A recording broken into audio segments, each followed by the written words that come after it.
Greetings, everyone. Greetings. And Linda, I want to thank you for all you do to support these extraordinary student athletes. And it is good to be here with so many leaders, including, of course, members of Congress, members of our administration, and our extraordinary athletes. Our president, Joe Biden, wanted to be here today. He is feeling much better and recovering fast, and he looks forward to getting back on the road. And I wanted to say a few words about our president. Joe Biden's legacy of accomplishment over the past 3 years is unmatched in modern history. In one term, he has already, yes, you may clap.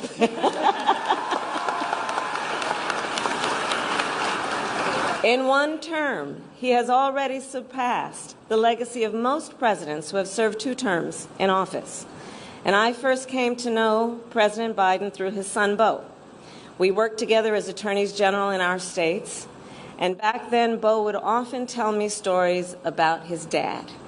He would talk about the kind of father and the kind of man that Joe Biden is. The qualities that Beau revered in his father are the same qualities that I have seen every day in our president.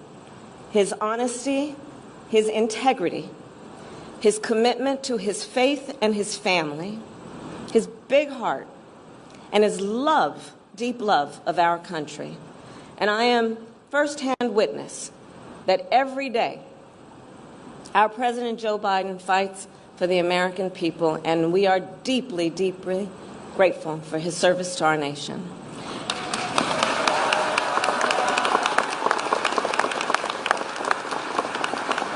And so with that, on behalf of our President and Dr. Biden, I am honored to welcome all of you to the White House to celebrate the achievements of these great athletes.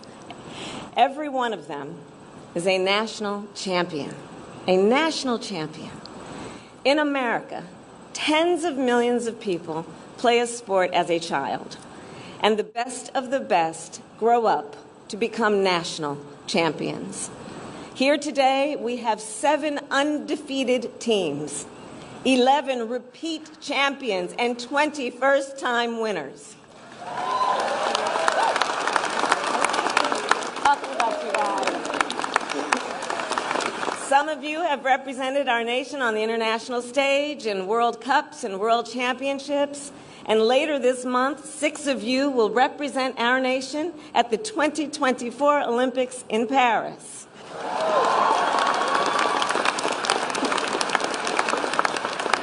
As members of Team USA, you are ambassadors for our nation, and with pride we will cheer you on.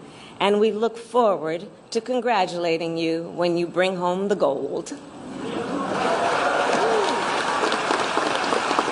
So to all of our athletes, I know it was not easy to make it to this moment. Each of you has faced challenges and obstacles, and you have endured. You have fought back and fought through. By doing so, you demonstrated that true greatness requires more than skill. It requires grit and determination. You all know what it means to commit and to persevere, and you know what it means to count on teammates. During the course of a long season, sports teams become a family. You rely on each other. You develop relationships that will last a lifetime. And you make the people around you better in every way. And when you play, you inspire people across our nation. You remind all of us what can be achieved with hard work and ambition. And of course, none of you made it here alone. Today, you are surrounded by the people who stood by you every step of this journey, the folks who support you on and off the field, your friends, your family members, your coaches, your trainers, and teachers who for years have cheered you on. So today, again, let us give them a round of applause.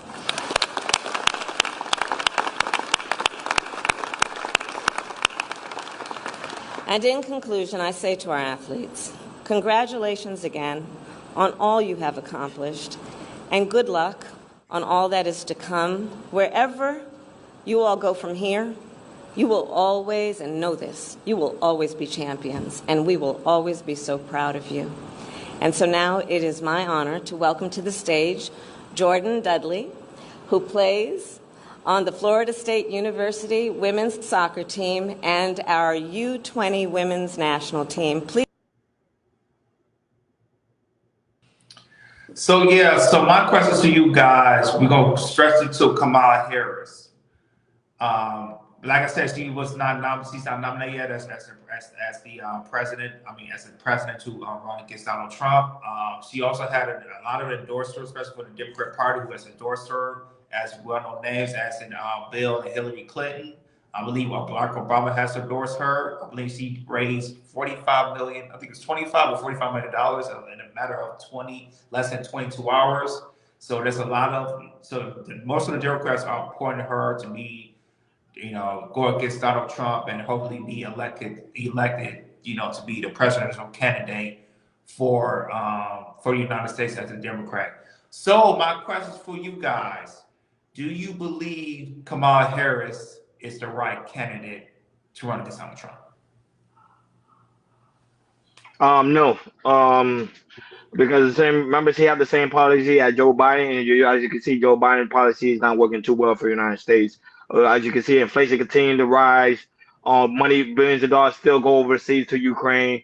But you still have illegal immigrants flooding the city in Chicago, New York, California, Florida, all over, and even Texas. You continue to see businesses leaving the United States and going overseas. You need a strong candidate that's going to bring businesses that is overseas back into the United States to bring the economy back into flow. Like I told you, the only reason why Trump will win this election is because the simple fact is Trump's main focus is to build back the economy. The economy is what's hurting us right now. Mind you, we just did a commentary when it came to the aspect of the car insurance. Car insurance up by 12%. That's extremely high. That's telling you that the average American can't even afford their own car insurance. Kamala Harris is not going to be able to fix it. Like I said, and I keep stating it. What has she done even as vice president? She didn't do anything. Same as when it was Trump and Mike Pence. Pence didn't do anything. Trump is the guy for the job, and I think and not only that, but his vice president himself already know the business aspect of the United States and how businesses run. That's why they make a good candidate, and that's why I say they're going to go way far. Go ahead, Akeem. Thank you, brother. Oh yeah, good point. Just hit me out. She was in charge. People keep forgetting Kamala Harris was in charge of the border. I totally forgot about that. That's a fact. She was in charge of the border. Go ahead. I'm going to say what I said before. What are her policies? I don't care if she's Asian, black. I do not like her policies. There's nothing there that benefits me as a man in America. I don't know if Shiesty Bum understands that. Let's stop trying to weaponize race, class, or whatever that. Let's talk about what's the next 4 years going to look like that's going to benefit men. You worry about you being a woman, and if you want to inject race into that, you do that. I want to have a retirement. I want to have opportunity for jobs for my nephews, my nieces. I want to be able to open up a company. I want to pay less in taxes. I want to be able to travel the world. I want for people not to come here to mess up. You say, well, more women vote. Women can vote, but remember who create more of the resources. If you think that you have some of the billionaires and millionaires, when we go down to statistics, what's going to benefit them? You're going to speak about women's views. I appreciate that. I'm not a woman, so I don't know what you're going through. I can only speak for me as a man. I didn't thought she was the right person. I'd probably say Gavin Newsom was a little bit better. He's the only person I could think that remotely, and I was just even being gracious enough to mention him because he has run California to the pits. Jordan can speak on that. Yeah, to the ground. He did. I want something that's going to benefit homeowners, that's going to make it easier for us to buy homes. Gas. I'm telling you stuff that matters to people. You want to talk about race. You want to bring race. Race. Do you want me to paint myself yellow? Do you want me to paint myself tan brown? So we can say, or should I go to China and come back and give up my citizenship so I can have a different opinion? I'm talking about as a man in America who wants to make money and take care of his family. I don't care about none of that other stuff. So once when Joe Biden and Kamala Harris they won the election, Kamala, she was yee hee yay hey and yeti yeti ha ha, we won. Like you said, we did it, Joe. We did it, Joe. You're gonna be the president of the United States. After the first 3 years. Kamala, where you been at? Kamala, hello, Kamala. Where you at? Where you at, Kamala? Nowhere in sight. We did not hear nothing from Kamala. All we didn't hear from her was being in the Oval Office. Didn't say no words until she started coming out, running for the president of the United States. We do not know. I agree with you 100%, 1,000%, Hakeem. We don't know what type of policies she's going to talk about. But the first thing she needs to do is how she's going to get the black man vote. I don't know how she's going to do it. I said it earlier. I'm saying it again. She needs to find a way to get the black man's vote. That's the first thing you need to find out. Because black men will not be voting for you. When I learned about what she did in California, I only been here for 5 years, but what I heard from, when she was here, she has locked out so many black men for small, not just for big charges, but small charges as well. I mean, locked them up, and locked them up. And here in California, it's like, for the man, it's like there's no way that a lot of these black men is going to vote for Kamala Harris. We don't, and to me, it's like, I've only been here for 5 years, but I really don't know what Kamala Harris did that would be happy that she did, that proud of her to be what she was representing here in California. So it's like Kamala Harris was put a set in the fire, and it's like, okay, Kamala, you in there? Okay, what's next? You have no history, especially in history of California, of what you've done. When I was talking to a few people about the situation of Kamala Harris, because a lot of people I work with, they've been in California most of their life. They really don't know about Kamala Harris like that. I talked to like 4 or 5 people. They don't know about Kamala Harris like that, what she done, to help out the state of California. Go ahead, Hakeem.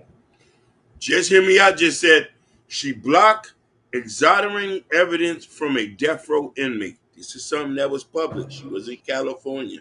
Yeah. Let's talk about it. They can just hear me out. Come on, just hear me out. They can just Hey, hear me out. Shiesty bum. Look at that. Shout out to Sophia Grace. Pretty brown, driving me wild. Ooh, I found something too. So, give me 1 second. Bring the farmers back. We don't need laboratory meat. Kid. So yeah, it says that the prisoner rate for the African American race in the state of California was go by 2017 out of 100,000 people per people African American. It was when she was in representing us. It's the highest out of any other race. It was at for Black American men. It was at 4,236 people per 100,000 that she has put African Americans into imprisonment. And the second lowest number is Latino men, which is a whopping number of 422 per 100,000 men. So we're talking about Black American men at to be the highest. Well, she was there at 4,000 236 per 100,000 men, compared to Latinos, which is the second number, which is 422 per man, while Kamala Harris was in California. That is a big, huge, astounding number. Astounding number. So I don't know if the people going if she do the debate with Donald Trump, or when she start having questions about what she's done with the past history as a black man, she cannot ice skate uphill on that. She has to really pander her ass off to get the black man's votes, or do some type of policy since you're vice president to tell Joe Biden to do, because you can get the black men all you want, the black women all you want, but the thing is, it's like that's not going to be enough to help you with president. Like I said, I don't know how you're going to get the Latinos. I don't know how you're going to get the Asians, because right now, Donald Trump, with the incident of the failed assassination of plot against him, he has the upside right now, and he keep going higher and higher. And you guys heard Elon Musk. Elon Musk is investing $45 million a month to Trump's campaign. That's a whole lot of money. Whole lot of money. So yeah, for right now, like I said, we don't know what Kamala Harris is going to say. She has very, very little time. There's only 4 or 5 months left to the election. So, like I said, while here or out, absolutely. But the thing is, I don't know what her and also the Democrats are just going to come up to get votes, especially the black man's votes, because, like I said, personally for me as a black man, I think she's worse than Joe Biden. I don't know what you guys think, but I think she's worse than Joe Biden. No, I don't say with this upcoming debate, you'll see it all. And I say I won't be surprised she stepped down too. I would say before the election. I think this is a ploy, and I think this is a laughable. I would say it's a laughable moment. That's why Trump is just laughing about it, because you already know, like, them two, they did the worst in American history, to me, to be honest. The worst. Them two, Kamala Harris and Joe Biden, they did nothing for the American people at all. Yes. And I think that's what Trump gonna use in his debate, and that's what's gonna destroy him. Now, she may get the popular vote, but she's not gonna get the electoral vote, and that's a fact. She's not gonna get it. No. Yeah, and we're gonna stick to kind of subject of the politics, and after we move on. So this is still another topic of what the politics. So there was a public announcement. He